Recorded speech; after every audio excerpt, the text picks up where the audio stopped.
Hi friends, welcome to my channel Study with Shipra. Today we are going to study about 10 lines on beetroot in English. Let's start. Beetroot is a root vegetable. It is deep red in color.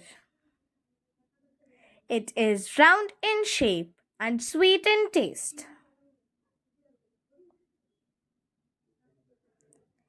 Beetroot is easy to grow in home gardens.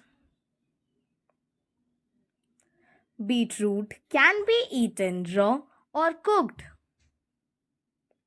It is used in salads, juices, and soups. It is rich in vitamins and minerals. Beetroot leaves are also edible and nutritious. Beetroot helps in improving blood circulation.